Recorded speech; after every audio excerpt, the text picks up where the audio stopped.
Amma ba'd. Dan mengurusi tuan imam seluruh saf pimpinan surah Ihsaniyah,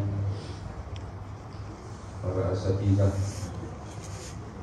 muslimin muslimat yang dirahmati oleh Allah Subhanahu wa taala sekalian. Alhamdulillah, segala syukuran kehadirat Allah Subhanahu wa taala atas limpah kurnia daripada Allah Subhanahu wa taala dapat kita duduk di dalam majlis ilmu setelah menunaikan salat fardu subuh secara berjemaah.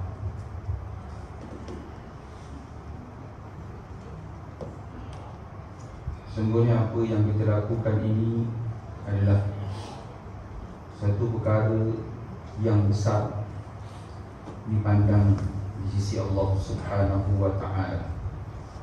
Mudah-mudahan apa yang kita lakukan ini dikira sebagai amal yang saleh, dikurniakan sebesar-besar ganjaran pahala untuk diguna pakai tak kala bertemu dengan Allah Subhanahu wa ta'ala di akhirat kelak, insya-Allah ta'ala.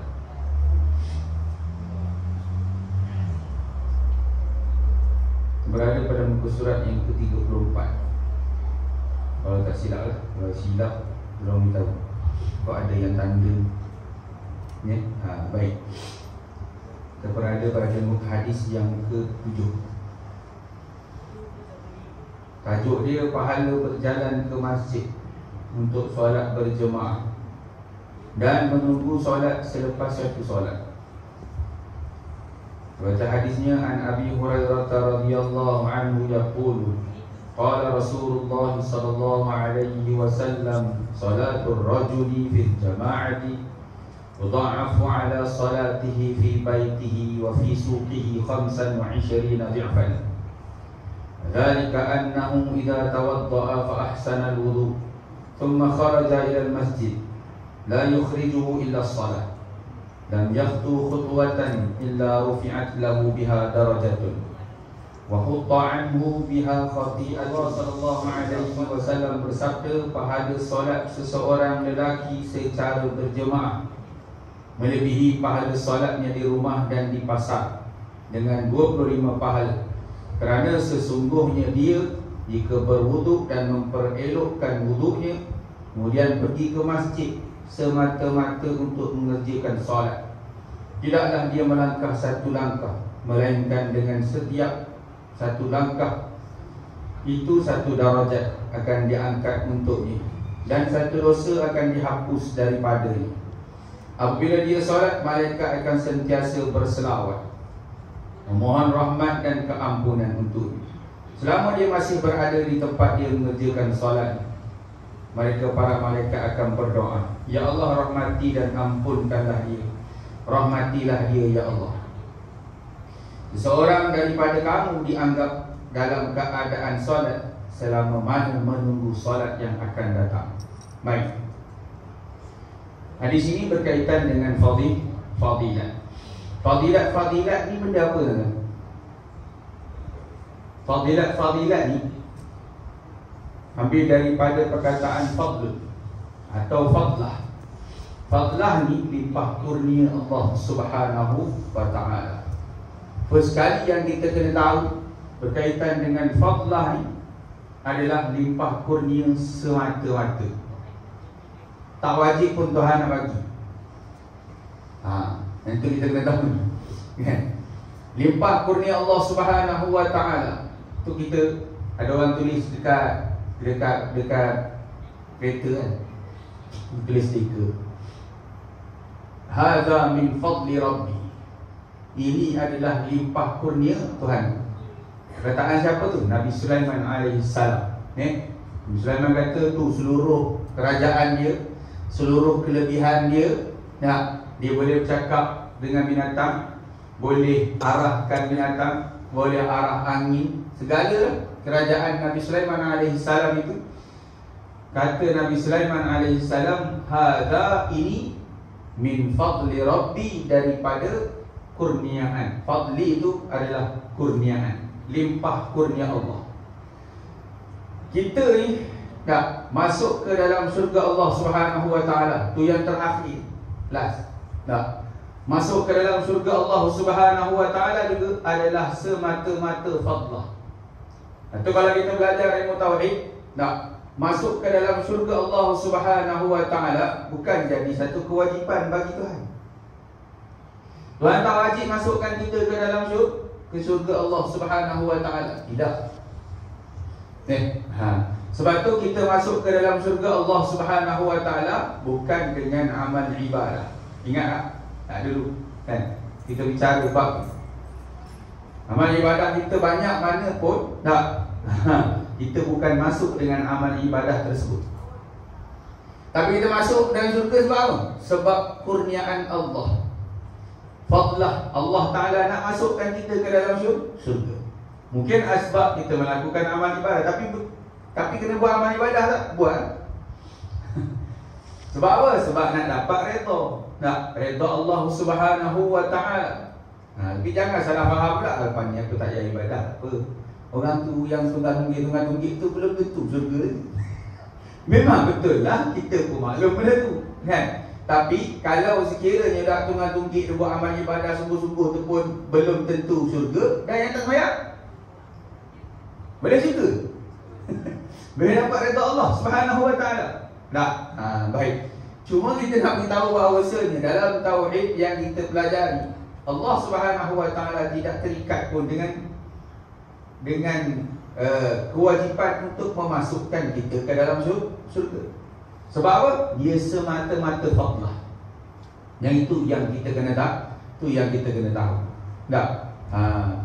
Nabi SAW sendiri beritahu bahawasanya dia beritahu pada Sayyidina Ali radhiyallahu anhu berkaitan dengan amal ibadah. Masuk syurga dengan amal ibadah ke? Kata Nabi SAW tidak.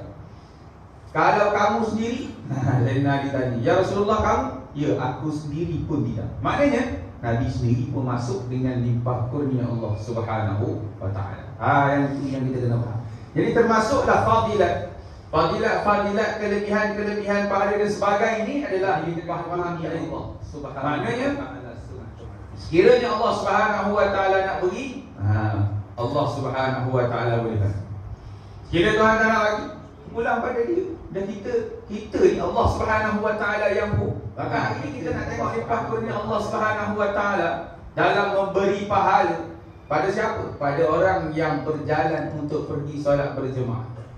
Pada seorang lelaki. Nabi SAW sebut dengan lelaki. Kenapa? Sebab orang perempuan solat dia yang lebih afdal adalah di biliknya. Di biliknya, di tempat solat dia, di tempat tidur dia, di situlah tempat yang paling afdal untuk dia melakukan solat. Dan orang perempuan walau dia sembahyang dekat rumah, dia tetap dapat orang lelaki tak kala menunaikan solat secara berjemaah. Sebab apa? Kalau sekiranya satu zaman datang fitnah dan sebagainya, orang perempuan boleh datang ke surau, ke masjid, dia datang dalam keadaan boleh membawa kepada fitnah. Macam-macam boleh jadi. Sekarang mana kalau sekiranya begitu, saya kiranya orang perempuan tidak dibolehkan untuk datang ke masjid dan surau untuk mencari ilmu.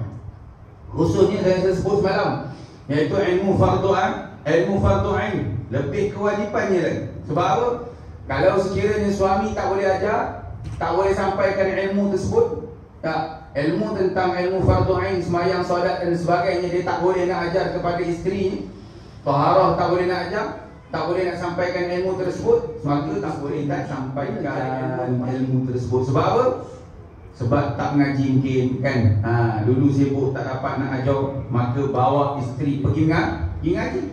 Anak-anak sampaikan ilmu tadi melalui orang lain boleh sampaikan. Jika berwuduk dan memperelokkan wuduknya, kemudian pergi ke masjid, ambil wuduk, memperelok fa'ahsanal wuduk. Dulu kita dah bicara tentang fa'ahsanal wuduk. Bukan hanya sekadar mengambil wuduk dalam keadaan kita pastikan yang wajib, satu. Kemudian fa'ahsana, memperelokkan, memperindahkan lagi wuduk kita tadi dalam keadaan kita menjaga segala yang sunat di dalam wudu atau ke surau ke solat berjemaah, maka ambil wudu di rumah, memperelokkan wudunya dalam keadaan yang baik. Tak, macam kita sebut kan. Kemudian pergi ke masjid semata-mata mengerjakan solat. Apa kita dapat ni, kata Nabi SAW, tidaklah dia melangkah satu langkah, melainkan dengan sebab satu langkah itu satu darajat. Allah Ta'ala angkat darajat ni. Kita tak tahu darajat kita di sisi Allah Subhanahu Wa Ta'ala. Setiap kali kita melangkah, kita akan dikira, Allah Subhanahu Wa Ta'ala akan angkat satu darajat. Allah Ta'ala bagi ada motor dan sebagainya. Kenikmatan tersebut, maka Allah Subhanahu Wa Ta'ala tahu nak bagi pahala pada kita, nak dihapuskan dosanya, nak kira macam mana, adalah. Tapi Allah Subhanahu Wa Ta'ala hapuskan dosa. Malaikat sentiasa merahmati dan meminta keampunan. Selawat daripada sisi Allah menurunkan, memberikan rahmat. Itu dipanggil selawat. Yang Tuhan sebut, Innallaha wa malaikatahu yusalluna 'alan nabi. Sesungguhnya Allah dan para malaikat berselawat ke atas Nabi. Kan Allah Ta'ala sebut itu kan. Jadi Allah Ta'ala berselawat macam mana? Macam kita selawat, Allahumma salli ala sayyidina Muhammad, Allahumma salli ala sayyidina Muhammad. Itu tidak. Takkan Tuhan nak minta ke siapa pula lagi? Kita minta dengan Tuhan. Tuhan pula nak minta dengan siapa? Tuhan nak minta lah. Jadi selawat pada sisi Allah Subhanahu Wa Ta'ala bermaksud Tuhan menurunkan rahmat, memberikan rahmat kepada baginda Rasulullah sallallahu alaihi wasallam.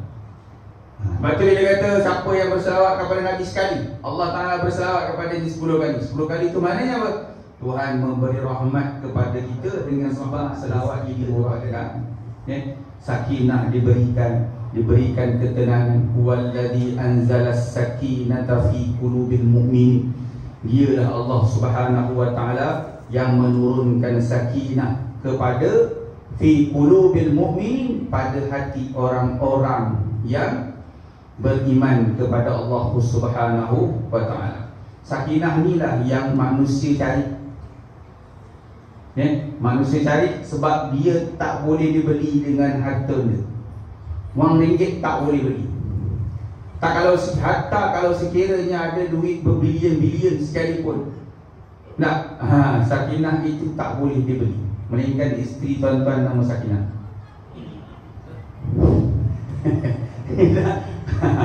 Dapatlah 2. Kalau sekiranya dapat Sakinah, dah kahwin pula dengan Sakinah, dapat 2 lah. Kita ikut nama Sakinah. Ibadah ni tadi, malaikat sentiasa berselawat kepada kita, mohon rahmat kepada Allah Subhanahu Wa Ta'ala ni tadi. Kita dikurniakan dengan siapa yang berpaling daripada mengingati Allah Subhanahu Wa Ta'ala. Maknanya apa? Tuhan suruh tak ikut. Kita dapatkan ketenangan ni tadi, iaitulah banyak kita melakukan amal ibadah. Ni antara salah satunya sembahyang berjemaah. Pergi sembahyang berjemaah, Tuhan turunkan rahmat, Tuhan beri keampunan.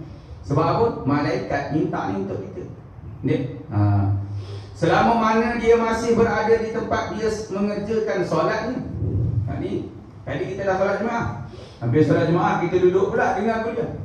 Selagi mana kita berada di tempat solat ni, maka para malaikat berdoa, Ya Allah, rahmati dan ampunkanlah dia, rahmatilah dia.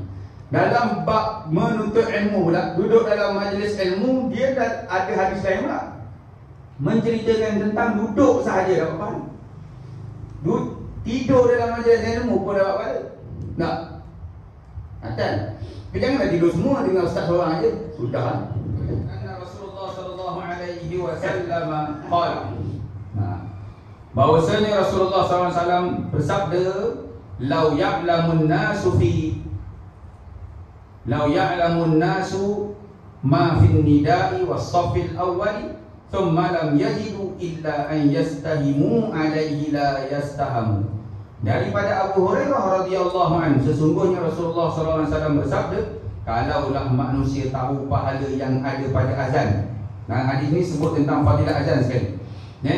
Kalau sekiranya manusia tahu pahala yang ada pada azan dan berada di saf awal, saf pertama, kemudian mereka tidak jumpa sesuatu untuk menyelesaikan perebutan itu. Orang berebut nak dapatkan saf awal tapi tak ada cara. untuk mendapatkan kedua-duanya, melainkan menuruti sudah pasti mereka. Ya Rasulullah, izinkanlah aku untuk azan. Yang Bilal azan. Rasulullah kata tak. Azan bila dah azan ni, seluruh penduduk Madinah ramai pergi mas. Kenapa? Suara dia sangat sedap. Tak panggil azan, ramai semua orang datang. Sembahyang berjemaah itu ramai. Tak. Maka selepas daripada salat berjemaah tersebut, maka Nabi SAW didatangi oleh Jibril AS. Tak. Maka Jibril pun tanya kepada Rasulullah, Ya Rasulullah, Ya Rasulullah, wahai Muhammad, dia kata, subuh tadi tak azan ke? Kan? Subuh tadi tak azan ke ya Rasulullah? Kan? Maka Nabi SAW kata, tak, pagi tadi azan. Ramai orang datang. Seorang lelaki ni azan, suara dia sangat sedap. Nah, sampai ke ramai orang datang untuk menunaikan solat. Maka Mak Jibril kata, kami kat penduduk langit tak dengar azan. Selalu kami dengar bila azan. Hari ni bukan bila azan, tak dengar. Awal tak? Rupanya azan tadi supaya boleh dengar suara kita sedap. Tak, supaya kita nak ada ketinggian di sisi manusia, habislah. Tu yang saya sebutkan semalam berkaitan dengan ilmu tasawuf. Kena belajar. Yang kita nak dapat pahala kononnya disebutkan ni pahala banyak ni. Setiap daripada orang yang dengar kita pahala azan. Tapi niat kita ketika mana azan dia, apa niat dia? Supaya nak tunjuk suara kita sedap, supaya nak semua tu. Maknanya kita nak dapatkan sesuatu di sisi manusia. Habislah. Itu yang kita panggilkan dengan riak dalam ibadah. Maknanya kalau sekiranya kita tak belajar ilmu tasawuf ni, bagaimana kita nak tahu, bagaimana kita nak buang sifat riak tadi? Sebab kita tak tahu bahawasanya sifat riak itu tidak dibenarkan oleh Allah. Itu gunanya mengaji yang kita sebutkan tak? Sama jugalah soft awal pertama ibadah itu juga. Semayang berjemaah, apa niat dia? Madu ke orang semayang jemaah. Aku mas belah tak datang semayang jemaah. Pergi tu kerana apa? Habislah. Kan? Sebab tu niat itu kena Rasulullah SAW tentang golongan-golongan yang kaya. Mereka ni ya Rasulullah sembahyang dengan kami. Mereka ni sembahyang berjemaah dengan kami ya Rasulullah. Tapi mereka banyak duit ya Rasulullah. Mereka boleh pergi haji, mereka boleh infak.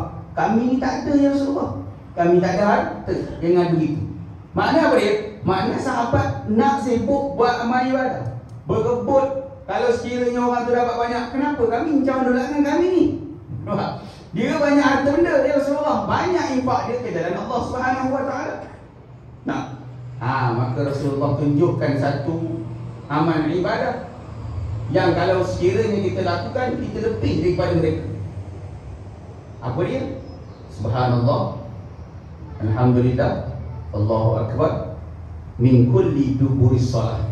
Setiap daripada selepas sembahyang, jangan tinggal subhanallah 33 kali, alhamdulillah 33 kali, Allahu Akbar 33 kali. Cukupkan untuk jadi 100 kan? Allahu Akbar kabira walhamdulillahi katsira subhanallahi bukratan wa asila la ilaha illallah wahdahu la syarikalah lahul mulku wa lahul hamdu yuhyi wa yumiitu wa huwa ala kulli syai'in qadir. Cukupkan jumlah tu jadi 100. Maka kata Nabi SAW, kamu dah yang lebih besar. Mengatakan, aku telah mendengar Rasulullah SAW bersabda, innal malaikatahu yusalluna ala saffil awal awis sufufil ula. Sesungguhnya Allah dan para malaikatnya berselawat, memberi rahmat kepada orang yang berada di saf pertama atau saf-saf yang awal. Dia paling ni sekali bila turun rahmat, imam. Nombor 1 imam. Untuk rebut juga kena jadi imam.